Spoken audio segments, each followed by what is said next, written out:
تو حضور پاک صلی اللہ علیہ وسلم کی ایک دوسری شریک بہن تھی، یہ بھی حضرت حلیمہ کے گود میں پلتی تھی اور آپ کے ساتھ اپنا وقت گزارتی تھی۔ اب اس کے بعد مدت ہوئی، آقا کی نبوت کا اظہار ہوا اور ظہور نبوت کے بعد آپ کی ہجرت ہوئی اور 13 سال مکے کی زندگی کے بعد آپ مدینے کو چلے گئے۔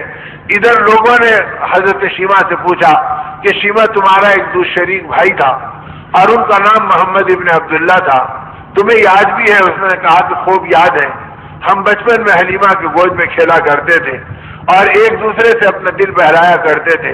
فرمایا تمہیں پتا ہے کہ اب وہ مدینے میں ہیں اور انہوں نے نبوت کا دعویٰ کیا ہے اور لوگ ان کے قریب آتے ہیں، ان کی باتوں کو سنتے ہیں، اور اب تو ان کی بات دنیا میں اتنی پھیل رہی ہے کہ بڑے بڑے وقت کے سرداروں کے نمائندے ان کے پاس آتے ہیں، علاقوں کے بادشاہ ان سے ملنے کے لیے آتے ہیں، بڑے بڑے قاصد اور سفیر ان کے قدموں میں بیٹھتے ہیں۔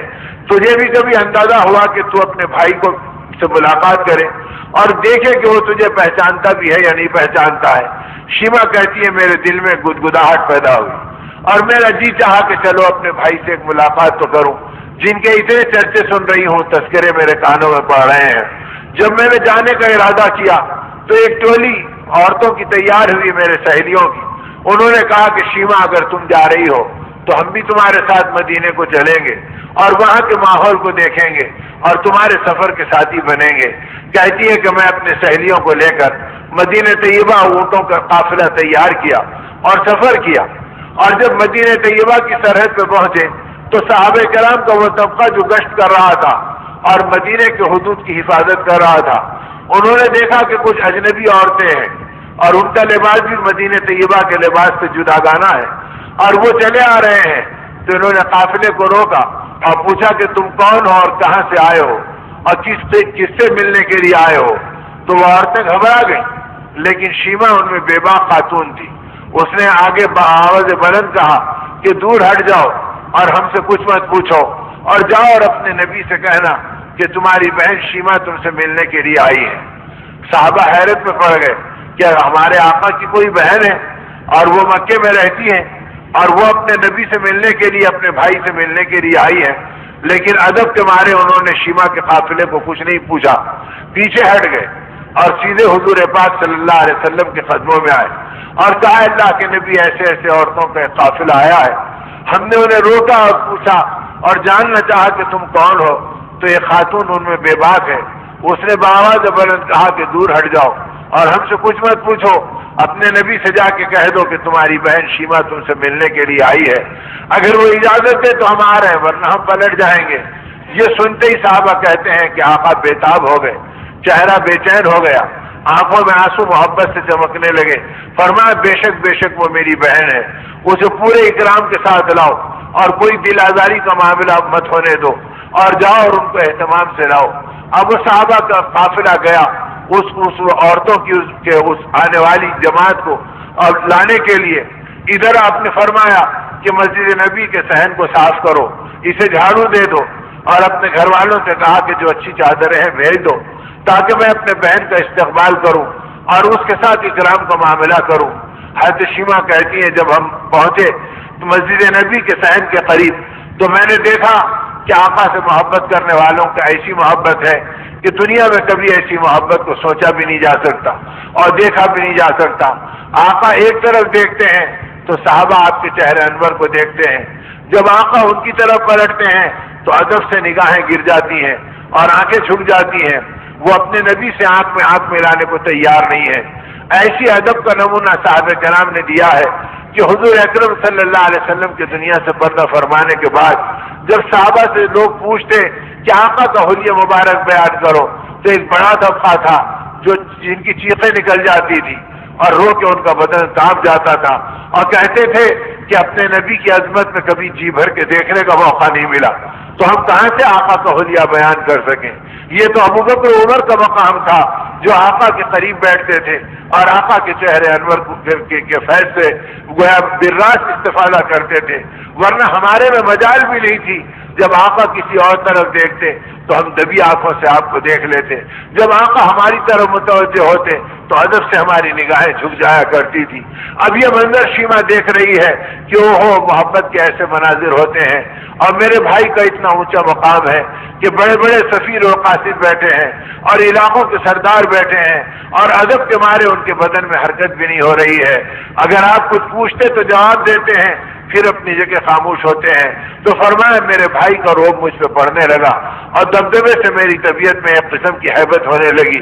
آپ نے جو مجھے آتے ہوئے دیکھا تو کھڑے ہو گئے اپنی جگہ پہ اور فرمایا میری بہن شیما آ جا میرے قریب آ جا، عرصے سے میں تجھے یاد کرتا ہوں لیکن مجھے پتا نہیں کہ تو کہاں پر تھی، اللہ نے تجھے بھیج دیا، آپ نے بھائی کی آنکھوں کو ٹھنڈا کر دے۔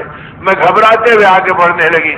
فرمایا کہ شیما اپنی سہیلیوں کو اس چادروں پر بٹھا دے اور تو میرے پڑوس میں آ جا۔ میں ڈرتے ڈرتے آپ کے قریب آئی۔ جب قریب پہنچی تو آپ کے جسم مبارک پہ چادر مبارک پڑی تھی۔ آپ نے تیزی سے اس چادر کو کھینچا اور پھیلا کے فرمایا شیما نیچے مت بیٹھنا، اس چادر پہ بیٹھ جانا۔ تو میری چیخ نکل گئی۔ میں نے کہا آقا آپ تو میرے بھائی ہیں، لیکن آپ کے تقدس اور آپ کی بزرگی کو دیکھ کر میرا دل ویسے ہی ہیبت سے لرزہ باندام ہے، اور مجھ میں کیسی جرات کہ وہ چادر جو آپ کے جسم مبارک پہ پڑی ہو میں اس پہ کیسے اپنے قدم رکھوں۔ آپ نے فرمایا شیما تو میری بہن ہے، مدتوں کے بعد اللہ نے مجھے تجھ سے ملایا ہے، اپنے بھائی کے دل کو ٹھنڈا کر دے اور میری تمنا کو پوری کر دے۔ آجا میں اس پہ تجھے بیٹھا ہوا دیکھنا چاہتا ہوں۔ شیما کہتی ہے میں نے بھائی کے مطالبے کو پورا کیا، لیکن میرا بدن ان کی ہیبت سے کانپ رہا تھا اور میرا جسم لرز رہا تھا۔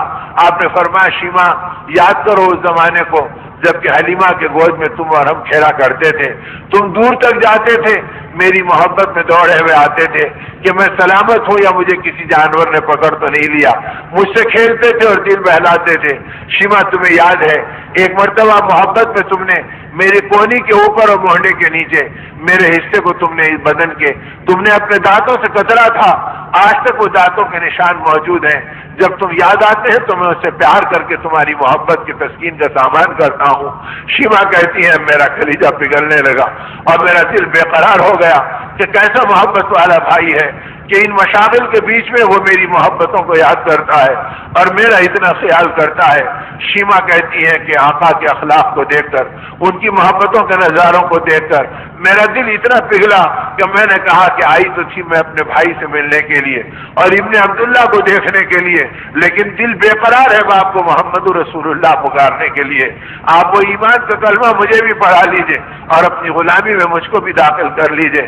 حضور پاک صلی اللہ علیہ وسلم نے ایمان کی دولت سے سرفراز فرمایا اور ان کو ایمان کا کلمہ پڑھایا۔ آپ خوشی کے مارے آپ کی آنکھوں سے آنسو ٹپک گئے۔ آپ نے فرمایا مولا آپ کیسے قریب ہیں کہ آپ نے اپنے نبی کی محبت میں اس کی بہن کو کھچے کھچے پہنچا دیا اور اسے جہنم سے بچنے کے اسباب دے دیے اور اسے جنت کا حقدار بنا دیا۔ شیما کہتی ہے کہ آقا کی اس محبت سے میرا دل پگھلنے لگا۔ آپ نے فرمایا میری بہن اگر تو رہنا چاہے تو میں مدینے میں تیرے لیے کوئی ٹھکانہ بنا دوں اور تیرے لیے کوئی گھر کا انتظام کر دوں، اور اگر جانا ضروری ہے تو بتلا دے میں تیرے لیے سفر کا انتظام کر دوں۔ شیما کہتی ہے میں ہچکیوں اور سسکیوں میں تھی۔ میں نے کہا کہ میرے بھائی ایسی محبتوں کے بعد میں آپ کے قدموں کو چھوڑ کے کہاں جا سکتی ہوں؟ آپ اللہ کے نبی ہیں اور میں آپ کی باندھی ہوں، لیکن آپ نے وہ کلمہ مجھ کو پڑھایا ہے کہ اب میرا جی چاہتا ہے کہ میں اپنے قبیلے والوں کو جہنم کی آگ سے بچاؤں اور میں مکے کی عورتوں کو حق کا پیغام سناؤں۔ اگر زندگی بچے گی تو پھر آپ کے قدموں میں آؤں گی، ورنہ آپ کے پیغام حق کو لے کر میں مکے کو جانے کے لیے بے چین ہوں۔ آقا نے فرمایا ٹھیک ہے۔ صحابہ سے فرمایا اچھے اونٹوں میں سے ایک اونٹ کا انتخاب کرو۔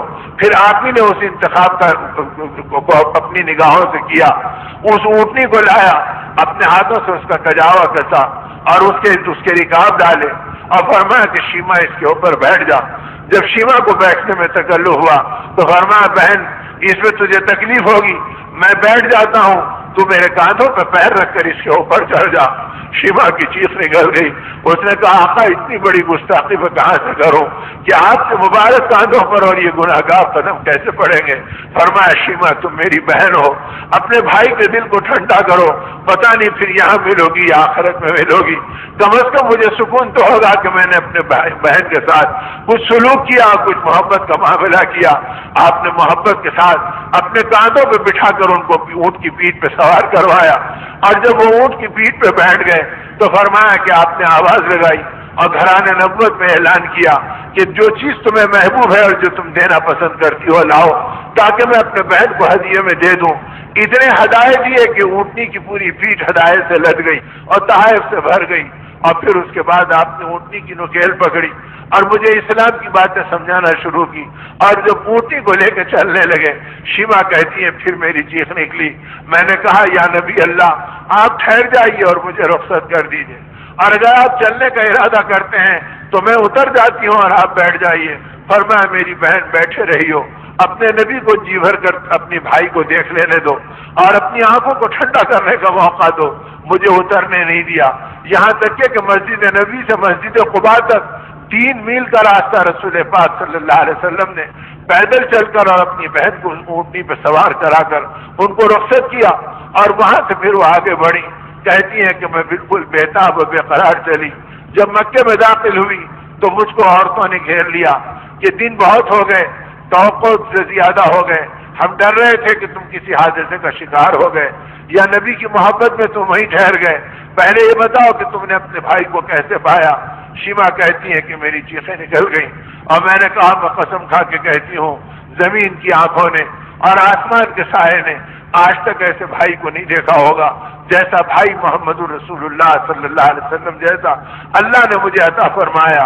ان کے اخلاق، ان کی محبت، ان کی بے قراری، ان کی بےتابی ایسی رہی اور انہوں نے میرے ساتھ یہ سلوک کیا۔ شیما کہتی ہیں میں نے جب آقا کے اوصاف بیان کیے اور ان کا تذکرہ کیا تو اونٹنی سے اترنے سے پہلے 70 عورتیں اسلام میں داخل ہو گئیں اور انہوں نے ایمان کا کلمہ پڑھا۔ پھر جب میں اپنے قبیلے میں پہنچی لوگ منتظر تھے، میں نے دین کا پیغام پہنچایا، آخرت کی تفصیل بتائی، آقا کی بے قراریاں سنائی تو 300 گھرانے اسلام میں داخل ہوئے۔ اس کی اطلاع مدینے کو پہنچی تو نبی رحمت صلی اللہ علیہ وسلم بے قرار ہو گئے اور آپ کے آنسو بے اختیار بہ پڑے۔ آپ نے فرمایا مولا آپ نے کتنوں کو جہنم سے بچنے کا سامان فرمایا۔